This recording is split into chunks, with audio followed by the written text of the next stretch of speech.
This is Duke University. Global trade and environmental justice. Human rights issues are still. The term Ubuntu. About the Alien and Sedition Acts. Is making inferential discovery. The importance of an archive. The John Hope Franklin Center.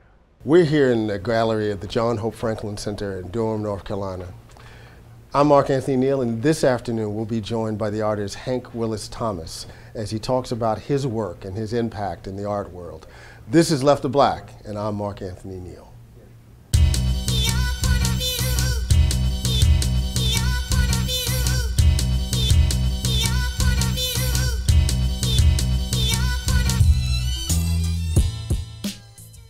Good afternoon, I'm Anthony Neal, and we are here at Left of Black, joined by a special guest this afternoon, the artist Hank Willis Thomas. How you doing this afternoon, Hank? Pretty good. Hank is exhibiting his work here at Duke University at the John Hope Franklin Gallery downstairs here in the John Hope Franklin Center, and also at the Franklin Humanities Institute, which is located in the Smith Warehouse, also on Duke University's campus here in Durham, North Carolina. Thanks for joining us, Hank. Don't often get a chance to have an artist of your stature to sit down with us to talk about your work. Thanks. Nice to be here. Talk a little bit. I know your mother is Deborah Willis, the very well-known photographer, and she has also exhibited her work here in the Franklin Center, in fact. What's it like to come kind of follow in some ways your mother's lens paths? Well, no, it's just a great opportunity to be able to kind of work with my mother and to also kind of go places that like I've only heard about from her and kind of feel welcome because of the experiences she's had with different people in different places. So it's really kind of a really just a great opportunity and exciting. The show that you're opening here, two exhibits really, Hope and also the Question Bridge, curated by Diego Cortez. Could you talk a little bit about these particular installations? Well, I think the Hope exhibition, which Diego curated downstairs in this building, is pretty much, I think it's kind of a pretty diverse range of work that I've done over the past at least 6 or 7 years. Mm-hmm. So work from various different projects, and it's just cool to see kind of different strands of my work kind of exhibited together. Mm-hmm. And then the project that's over at the Institute, Question Bridge, Black Male, is a collaboration with Chris Johnson and another artist named Bayate Ross Smith, where we've been trying to create what we call a video-mediated megalogue between African-American men about the issues that quote-unquote define us, so to speak. And so it's really kind of an experimental nonfiction documentary project, but working on it as a video installation. The imagery of black men are one of the things that dominates your work. Going back to your work, Winter in America, earlier in the decade. Can you talk a little bit about the circumstances around Winter in America? The death of a cousin, someone you had been very close to. And I read an interview where you mentioned that you were these were issues that you were already trying to grapple with in your art, but with the death of your cousin, it really helped you to put it in a particular kind of focus and then try to find a way to express it. Can you talk a little bit about Winter in America? Well, so Winter in America, I think the greatest thing I got out of that project was the power of collaboration.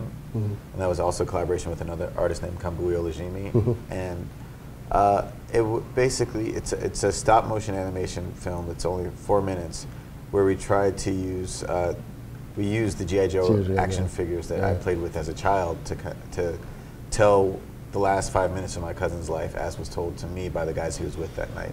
Okay. My cousin was robbed. Well, he was actually not robbed. He was murdered during a robbery where 2 other people were outside a club in Philadelphia. Outside a club in Philadelphia.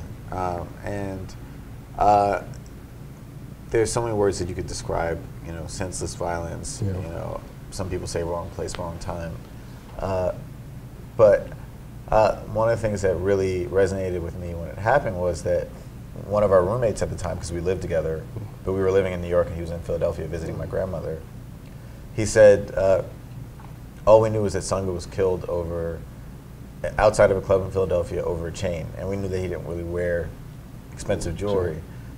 So something was already kind of questionable about it. But one of our roommates said, the worst thing about it is that we don't even ask whether or not the killers were black, because just by the nature of the crime and where it was. And that really kind of resonated with me. And then 2 months later, the killers were caught. There were actually one Puerto Rican and one African-American male, and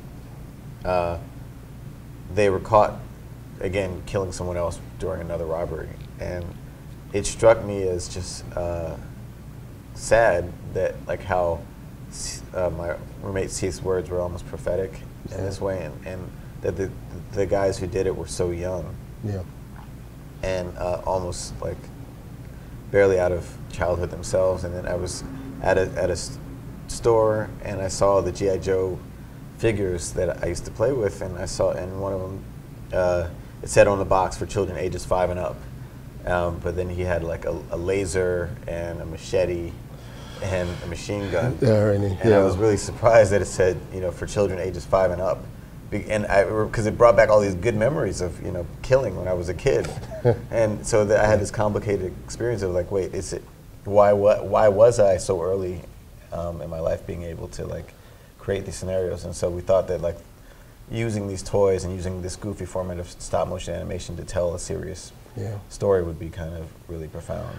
In the interview I read at, you noted that since your cousin's death, literally thousands of young black men have been killed the same way, right? There's a certain kind of mundaneness, right, around the violence that we're desensitized to, and in some ways the use of the G.I. Joe images, it becomes an almost absurd response to that.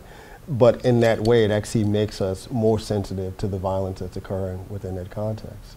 Especially because we see, the challenge was like, how do you tell a story that's been told thousands of times before, in various different ways? How do you tell that in a new way? And we thought that there is this using toys is kind of this disarming thing, and to be able to approach it through that was kind of a really unique opportunity. One of the things that, pieces of your work that came out of this particular moment that shows up in Branded is the Priceless ad.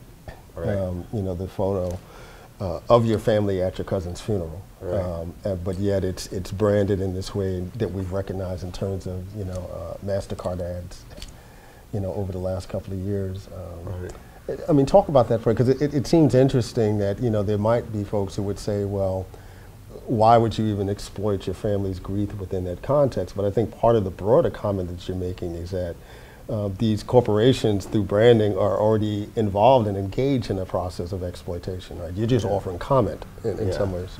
Well, fortunately, no one in my family saw it as exploitation, because I mean, it's like, the question is, what good can come out of the murder of a 27-year-old? Right. I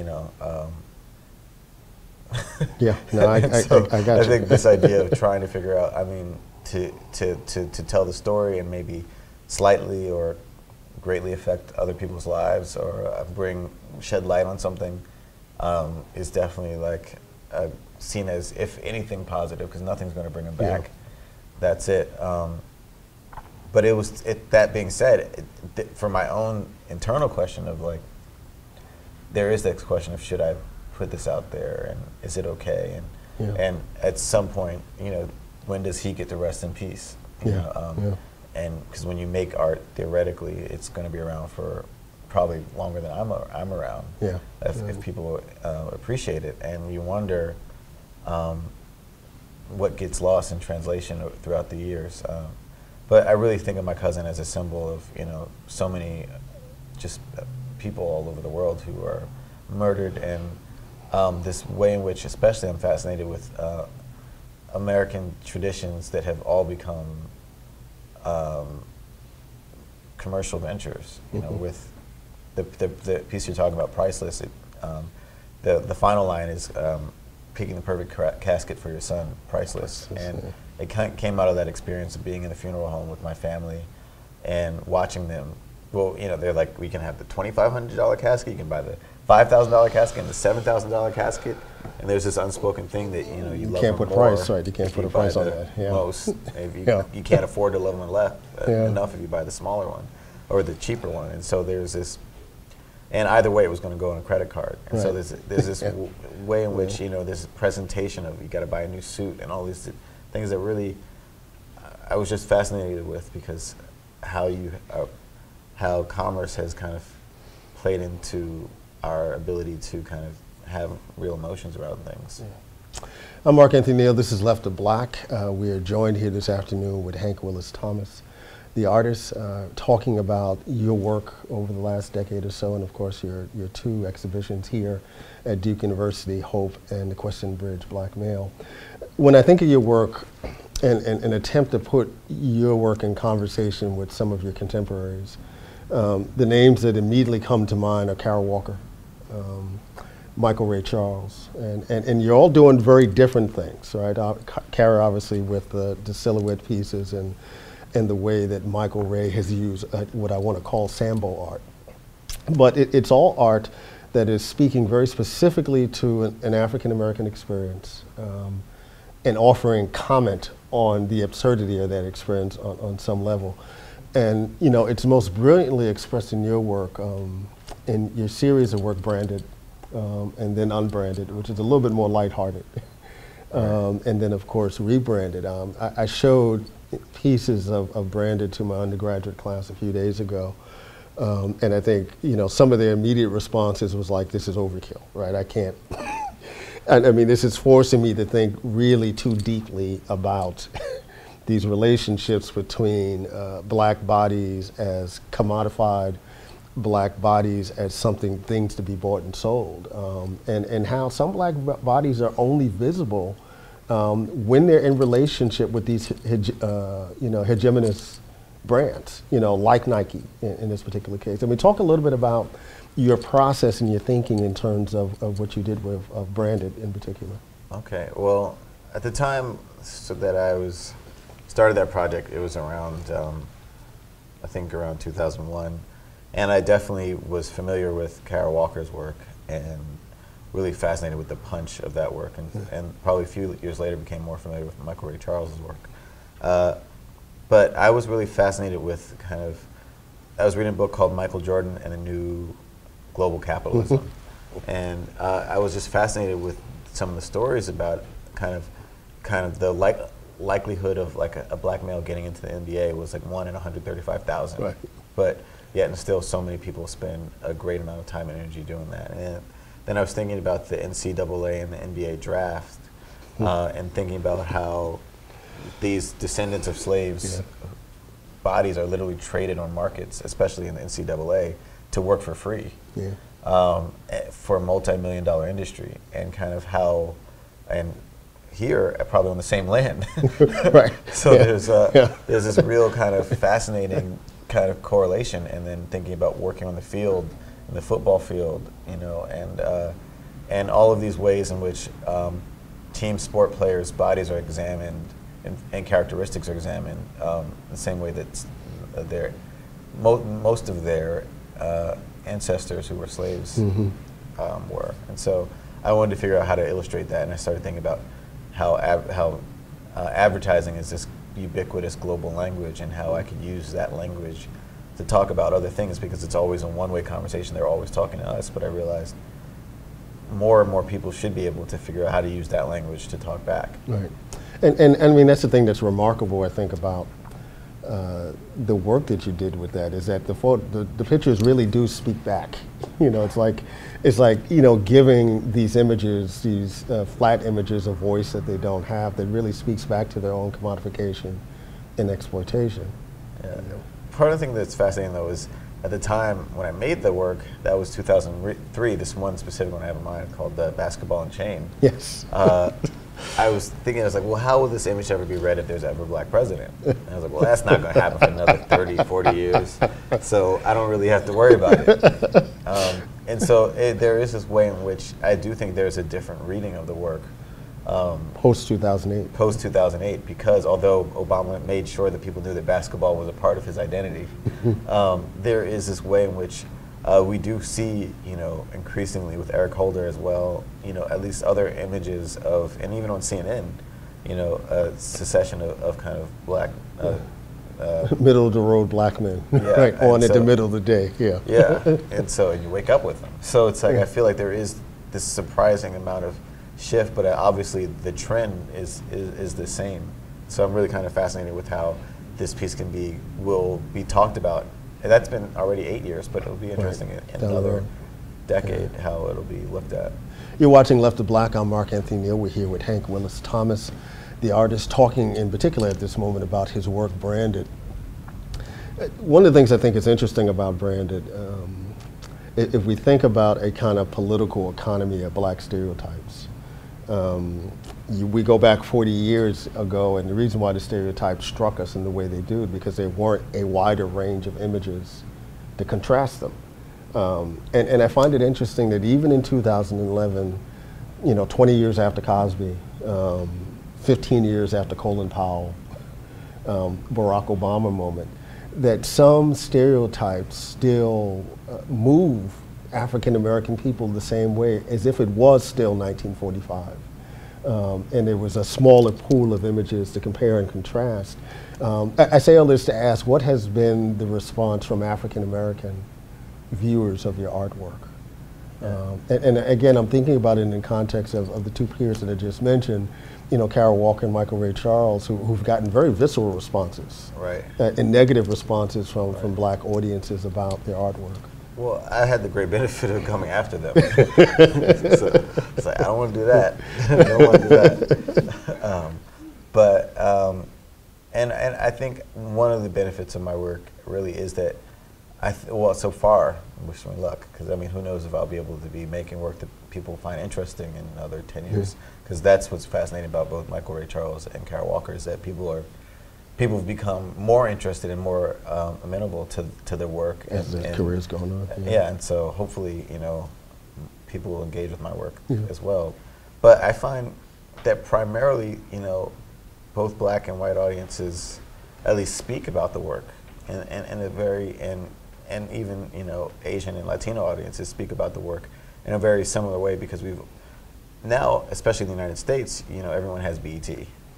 So there's a way in which people have kind of become really familiar and aware of the popular conceptions and how sometimes they're contrasting to reality. Yeah. And so, for a second, that's just a scary thought to think that one of America's most important global exports, would be black entertainment television. Yeah, I hate to be. Can I be a little crass? Yeah, you can. It's left to black. One of the most profound things that's happened to me, I was talking to someone who's a black Muslim in Chicago, and he was talking to me about going to Egypt to learn, to perfect his Arabic, and he was in the South where many of the Nubian, darker skinned people are, and he said he was riding through the desert on a camel, and this guy comes up to him with the New York Yankees hat on. And he's like, he barely speaks any English, but he's like, do you have the new Tupac CD?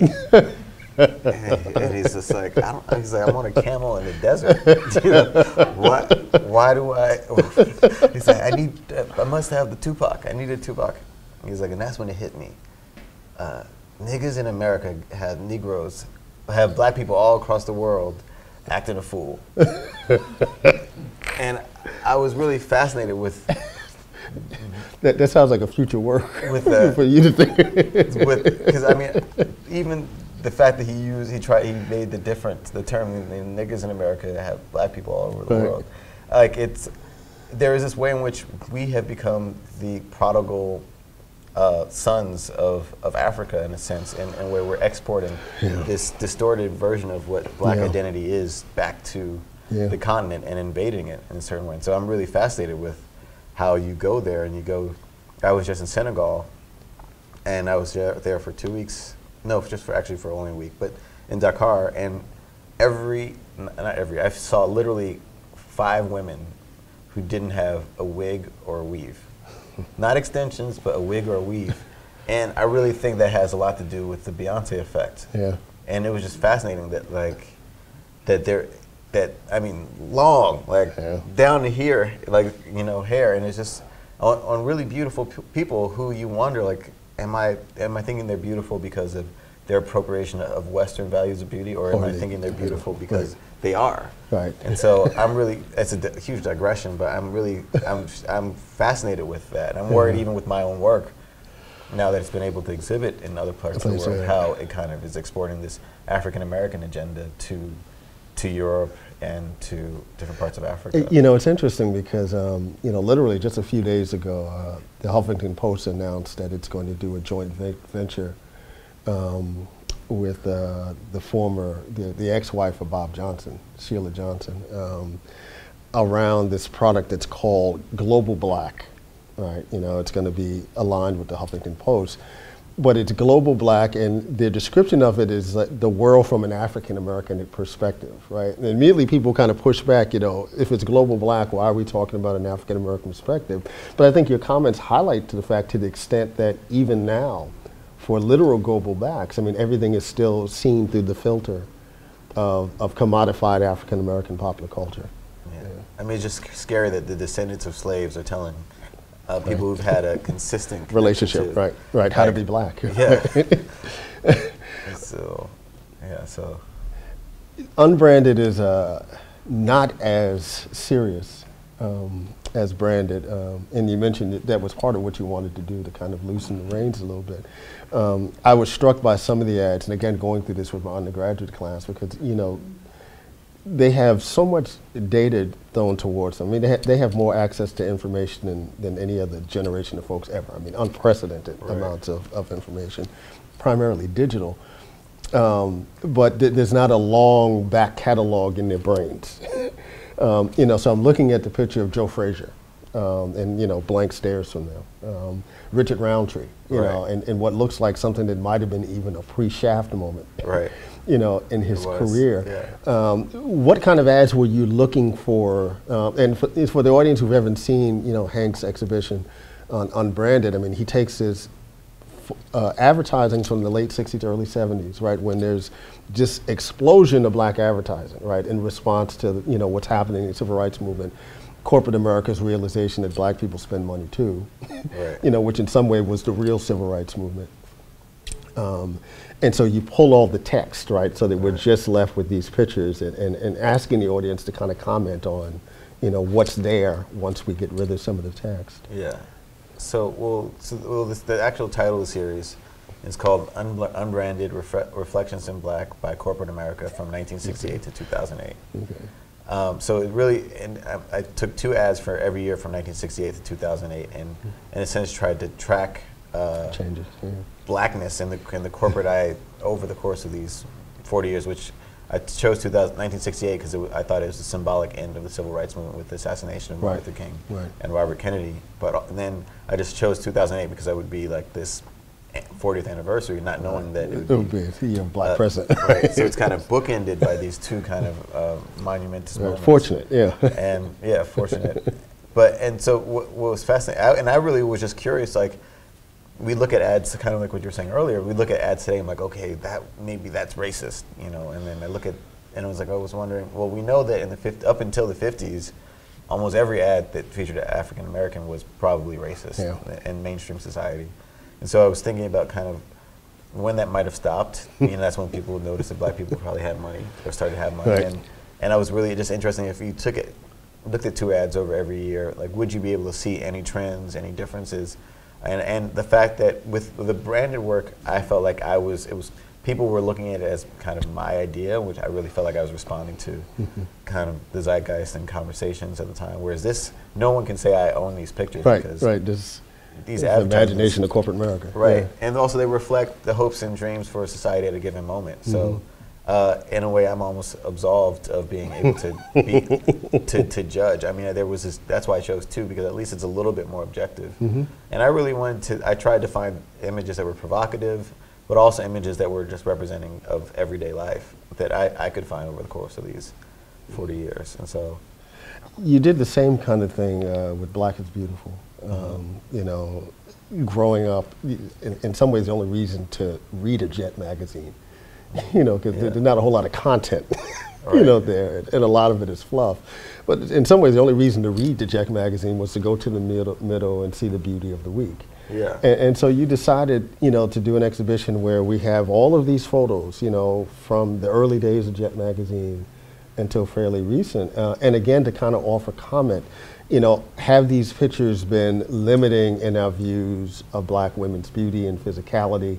You know, is there a kind of stereotypical theme about what the ideal Black beauty should look like within that context? And again, you know, as you mentioned with Unbranded, you know, this is stuff that's already out there, right? You're really juxtaposing all of these images and asking us to make comment, you know, in that context.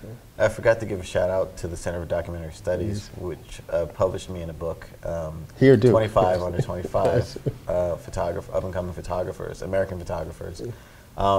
And at that time, I was really, so someone saw good things in me. I was happy to be part of that. But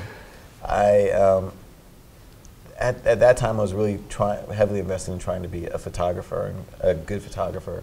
And at some point, I realized that I could learn as much and say as much by using photography. And I started to think about myself more as a photoconceptual artist and a visual culture archaeologist, where I could use popular culture to frame that as a way of, like, you know, taking pictures in a different way. And so with that series, which is every Jet beauty from 1953 to 2008, and so almost 2,500 weekly, you know, images, and it was this way of, like, you can't, with both Unbranded and that project, there's things that they say things that I couldn't say with a single camera, and this fact that it's a timeline that really, you know, affected different people's lives in different ways, almost, you can really appreciate it in that level. And so I love being able, like, for instance, that show, 3 of the Jet beauties came to the exhibition from the 1950s. Wow. You know, and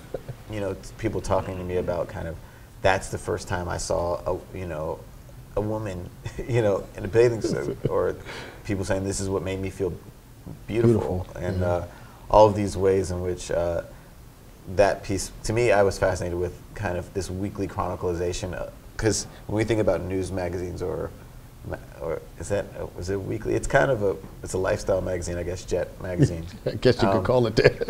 But especially in that time during the Civil Rights Movement, like, if you look, all of the, you know, every issue was about kind of this march and this thing.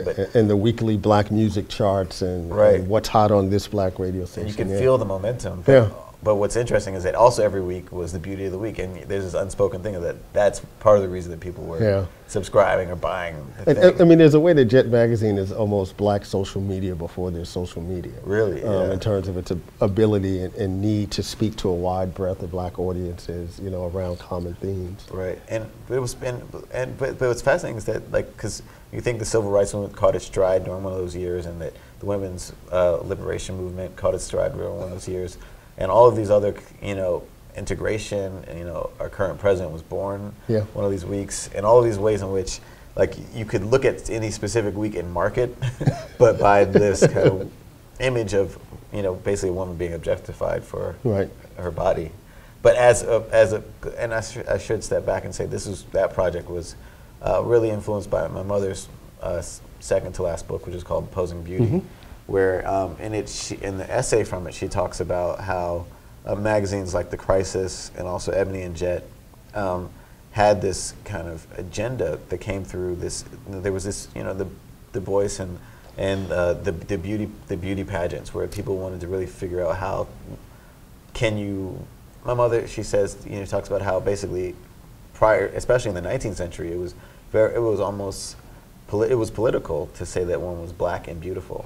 And that it was the agenda of these magazines, in a way, Black, to beautiful, show, and respectable. To show that there is and can be an essence of African beauty, and so that's kind of lost. That these things they're not just women posing. They're also trying to tell Black people that people who look like you are don't have to be beautiful. mammy, right? I mean, it's kind of Right. opening up. Yeah. Except for at that time, especially in the 50s, most of them were long hair, had long hair and were light skinned. Right. So, you know, you might have, you've been close. But what's fascinating is in the 60s and the 70s and the 80s, you see different kind of trends with the hairstyles and the body types. Right.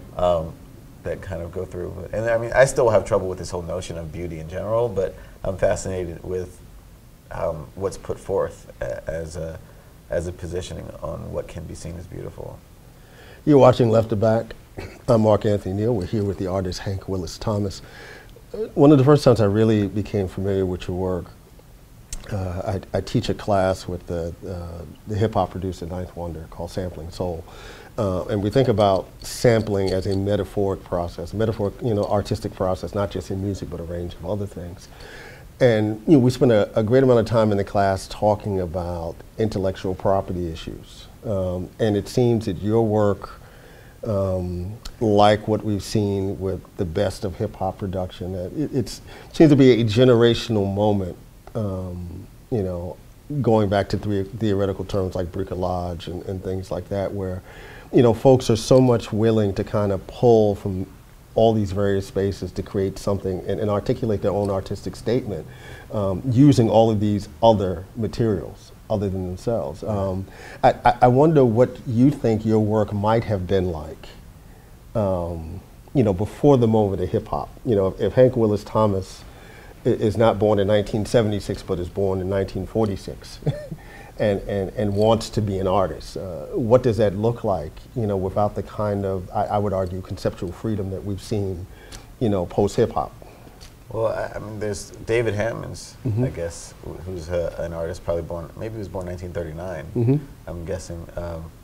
That's who I would, I mean, even Bearded, now. right, maybe remove beard. Yeah, but there's definitely people who I think for a long time had been, collaging, because what was happening in hip hop was it's just sonic basically collage, right? Sonic collage. So I think there are people who had been using kind of aspects of the real world and reality and ephemera to kind of make new things. And so I really see myself in somewhat of a tradition of those people. So, but also thinking about Richard Prince and Barbara Kruger and Warhol and Jeff Koons, who kind of are also part of that moment of trying to figure out how you can reclaim other elements of life rather than just the traditional painting and brush or even the photograph, to make something to create something. Yeah. You're watching Left to Black. This is Hank Willis Thomas. I'm Mark Anthony Neal. Michael Jackson. You have this very provocative piece of imagining what an older Michael Jackson looks like, and in fact, he looks like his brother Jackie. When you see the photograph, and of course, in some ways, we'll never know what Michael would have fully aged. Obviously because of his death. But one of the things the photo highlights is that even a 50-year-old Michael was never going to look like that in any kind of context, right? And how much of that is a reality of what you as an artist on the one hand, but more broadly the black community, imagined for an older, maturing Michael Jackson, versus the reality of what it was. Right. And so again, that comes from that piece comes from digging through the archive, and that's from a 1984 Ebony magazine, where they said what they'll look like in 2000. The last moment, right, of a black Michael, right, in some ways. Where it said time could be a villain or a friend. Right. What was fascinating to me is like how basically I really think of Michael Jackson as our Frankenstein. He was the monster that we created. I mean, James Baldwin uses language, almost exactly like that to describe Michael. In 1983, 1984. Yeah. Wow, so you saw it even ahead of that. And I'd love to hear about which book that is in, or essay. Yeah. So I was fascinated with how kind of they basically really kind of made him look like Billy D. Williams, who was huge star at the time, with the mustache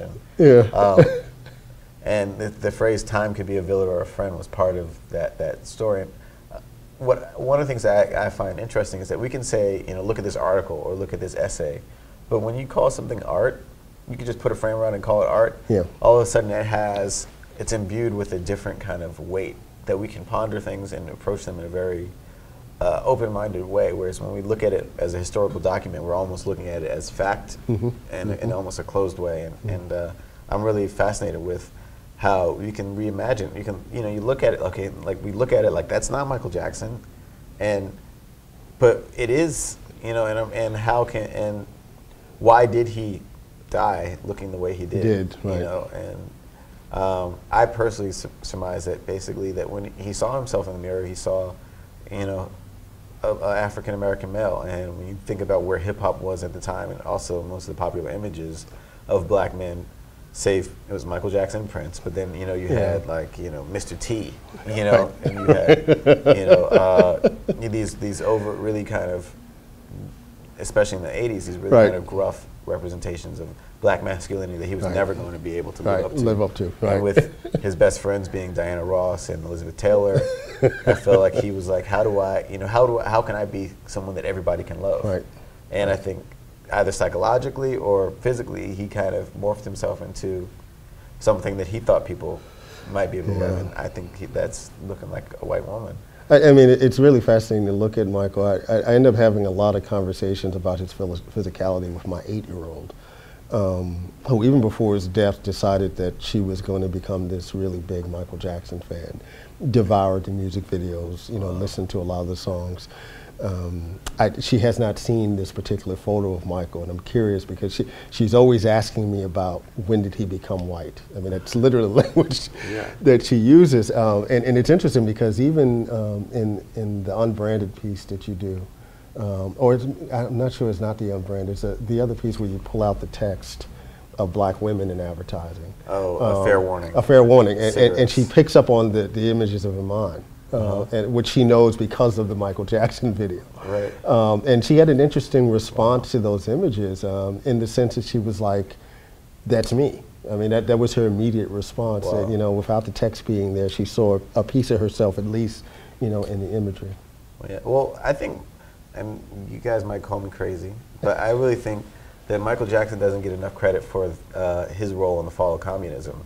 Because when you really think about it, especially look at the Man in the Mirror video, and he was traveling in Eastern Europe, a lot in those days, and I mean, I'm just trying to imagine, like, he'd walk in the room and you'd have white people pass out, like in the dozens, and how does that, and him being the descendant of a slave and having come from a poor working class community and becoming this kind of icon, global icon, I really feel like it did something in the minds of people that said something about what capitalism could offer, especially in those people who were living behind the curtain. And so I think his legacy is more than, I mean, what he looks like, that's kind of, I think that's his own personal journey, but I think what he did for so many people, just by the nature of his commitment to his work, is astounding for me. So, I mean, but you guys can call me crazy after the cameras go off. What's next for you? What are you working on these days? I want to be Michael Jackson. I'm really, for me, I hope to continue to encourage people to think more about the things that we call normal in our lives. And however I do that, I hope I do it well. And so the Question Bridge project, the Question Bridge Black Male project, that is a work in progress. It's at the Institute, is probably the next big project. And really the emphasis of that project, which was started by Chris Johnson, who was a professor of mine, and then I kind of encouraged, he did it like 14 years ago, and I was really interested in kind of updating it and reshaping it to being about African American men. And the principle of it is that, for me, where I start with it is that the craziest thing about black male identity is that we had nothing to do with the creation or fabrication of it. Like it's this identity which was created with the commercial interest of dehumanizing us so that we can be chattel. I always find it fascinating, talking to people historically about black male images, and particularly to talk about Burt Williams and then Lincoln Perry, and to mention that both of them are actually coming from a Caribbean heritage. In the case of Bert Williams, literally, right? In case of Lincoln Perry, Stephen Fetchit, he's, you know, second generation. And yet they become the markers of an authentic African-American black male, you know, identity, you know, even though they don't even have a relationship, you know, with the space that creates that identity. But what's fascinating with Bert Williams, though, I don't know about as much about Lincoln Perry, but I got to look it up. But if you saw how Bert Williams, if you look at how he walked around off of stage, he had a very different image of himself. Absolutely. Than the one that he allowed society to have. Absolutely. And so what this Question Bridge project is trying to do is to basically, but we ask African American men from as broad a range of communities or demographics as we can.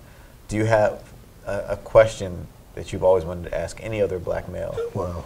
And then we try to go and find someone to answer that question. And basically, and from that it grows into being about things that we didn't even know that and you realize that there's as much range within a specific demographic as there is outside of it. And there's this way in which we all understand what black men are supposed to be like, and have to and individually have to decide kind of what aspects of that we want to embrace and which ones of that we're going to reject, allow. And so I think Bert Williams is a really interesting example for you to bring that up. You've been watching Left of Black. I'm Mark Anthony Neal. We've been joined by the artist Hank Willis Thomas. Thank you, Hank, for joining us and spending some time with us here at the Left of Black studios. Thank you. It's been fun.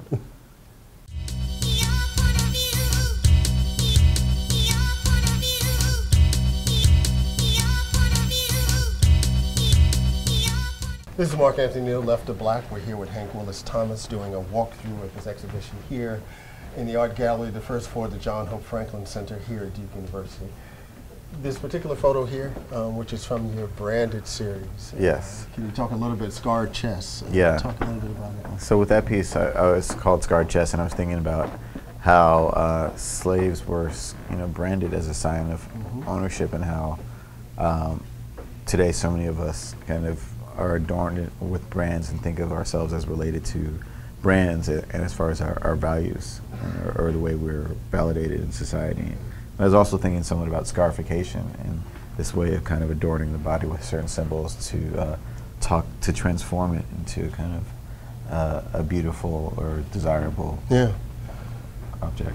I mean, the series in general, I think, raises some very interesting questions about would, in this case, black male athletes be as visible as they are without their relationship to these brands, right? And essentially, in the sense that the brands own their celebrity. Right. you know. In North Carolina, didn't Michael Jordan say it best during the race with Harvey Gantt? Right. Republicans buy shoes also, right? that his race politics was his corporate politics. Exactly. This is also from Branded. Black Power. Right. And this is just an image where I was thinking about kind of how the grills and the bling bling is an assertion of this younger generation of poor people, especially as a way to kind of affirm their own power and their validation that they may not have all of these other images or trappings of wealth, so to speak, but that the grills, that when they smile, you're reminded of, visibly of their worth, their value, their unique blackness. And of course, grills have been at the center of some controversy the last year and a half at Morehouse College down in Atlanta. And they've created a dress code that is explicitly made it, illegal on campus to sag, to wear women's clothing, and also to have grills in your mouth. Wow. It's kind of a projection of an ideal blackness, at a historical moment, which your art kind of shows, where in some ways there is no longer an ideal blackness. Right. But Morehouse, that's what they got. Except for that, they did have the white valedictorian. This is from a more recent series where you're looking at the images of black women in advertising, over a period of time. What's the historical period of these particular images? Yeah, so this is actually, this series is called Fair Warning, and they're all actually just cigarette ads. And these specifically are Virginia Slims ads from the late 70s up until the early 90s. Right, Virginia Slims would have been a cigarette brand that was specifically targeted to women smokers. Right, and what I was fascinated about it, the images that are focused or geared towards black females who are arguably one of the poorer demographics in the country, especially at that time. This idea of how the cigarette is part of, you know, this quality of life, you know, the haute couture, you know, the really beautiful clothes, and the zest for life, you know, that comes with smoking a cigarette. You know, you've come a long way, baby. He used to be a servant, right? But now you got the, you know, the best. You can sashay with a cigarette in your hand, right? Yeah. And so I removed the cigarettes in a way to highlight kind of how these ads are never really about the cigarettes. It's really about kind of the charisma and the fashion and the beauty of the models. And it's a critical point, I think, because one of the things these ads also do, particularly in the late 70s, 1980s, it's really one of the first real acknowledgments of a separate and distinct black buying middle class. Right. And advertisers realize that, you know, they're not just marketing, you know, to black folks in general, they're actually marketing now to niche art audiences, right? So part of that would be a black middle class, part of that would be a kind of hip hop audience, right, in our contemporary moment. Right. And also, you know, you see Iman and one of them, but also in some of the other ones, and you recognize how seminal, like, she was in these, you know, and how kind of her rise kind of was somewhat associated with these with these images. Right? Yeah. One of your more provocative pieces. Talk a little bit about. So this is a piece which has had different iterations, but it's called Hang Time circa 1923.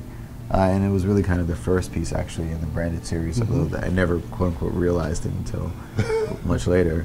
And I was really thinking about how Hang Time, you know, Michael Jordan being known for how long he could stay in the air. Defying gravity. Right. And thinking about how someone of his stature and his body might have been treated, or even some relatives or ancestors, at a different moment in time, you know, for being celebrated black. And it's that absurd kind of juxtaposition, right? You know, celebrating Michael Jordan because of his hang time, but there are ways in which black bodies have always hung. Right.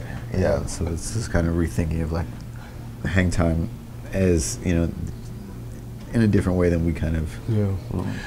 One of the things that in talking to some of my students about the images in Branded, a conversation came up around notions of agency. And of course, there's no agency hanging from the news, but, you know, with the basketball, you know, how even success in professional sports does not give artists, you know, these athletes a lot of agency. You mentioned the Michael Jordan situation, right? They really can't speak out on political concerns, right?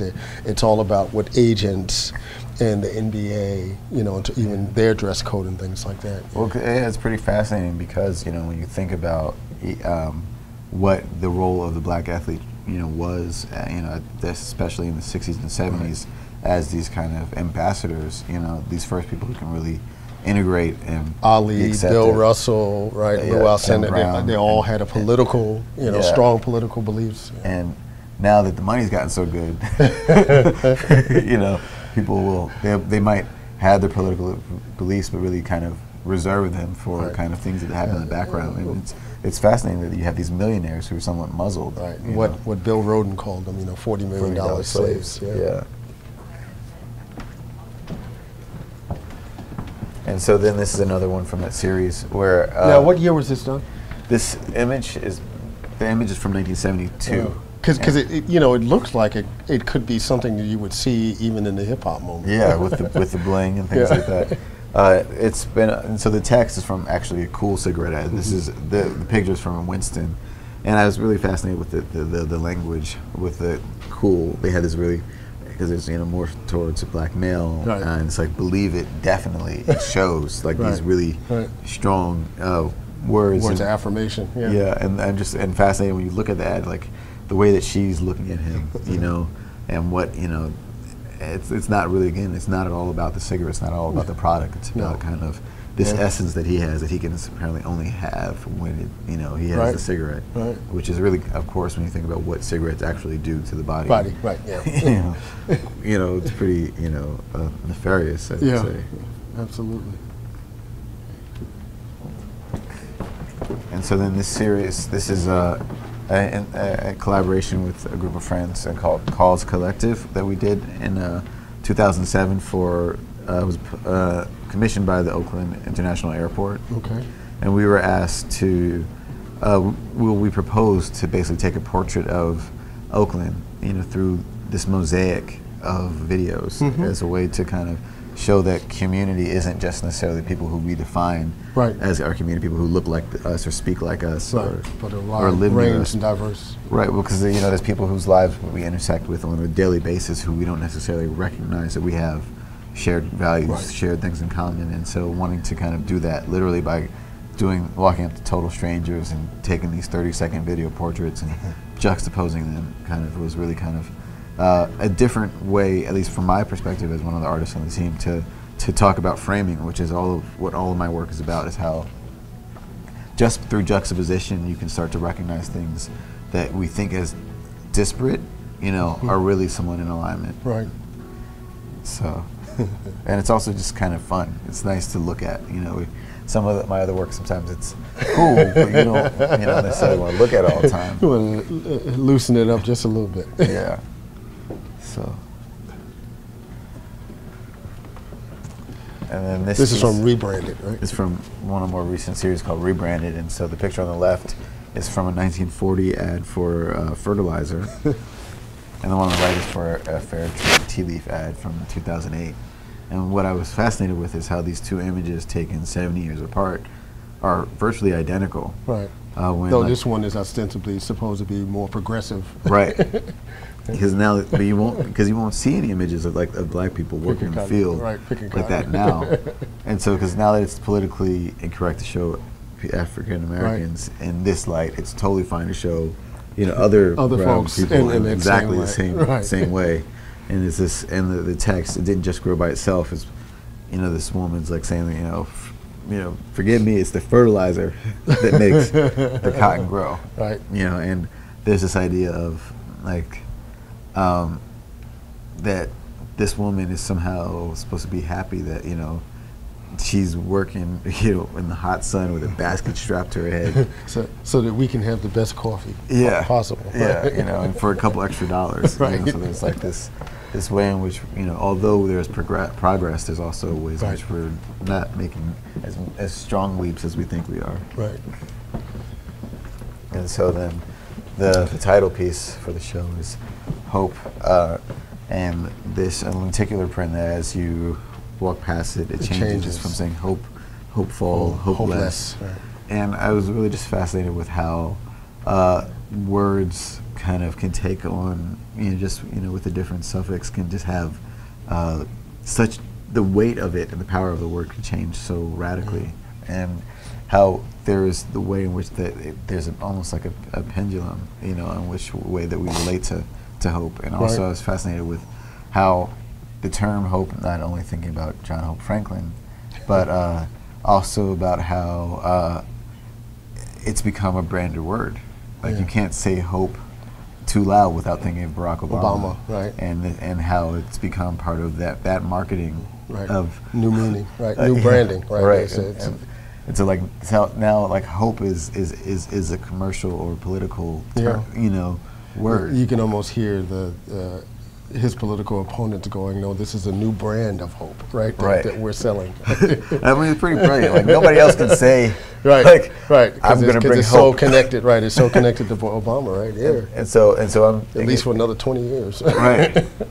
And then so I was thinking about, you know, hope and then hopeful. What does that, you know, what does that mean? Like it's kind of the next step, and hopeless means that all is lost. And thinking about kind of the political moment and many of the challenges that are facing the country and the world. All of them kind of, we swing between all of them probably every second. And of course you have the hope balloon that's flying above the Smith warehouse here in Durham. Which is really exciting. Yeah. Well, thank you, Hank. Thank you.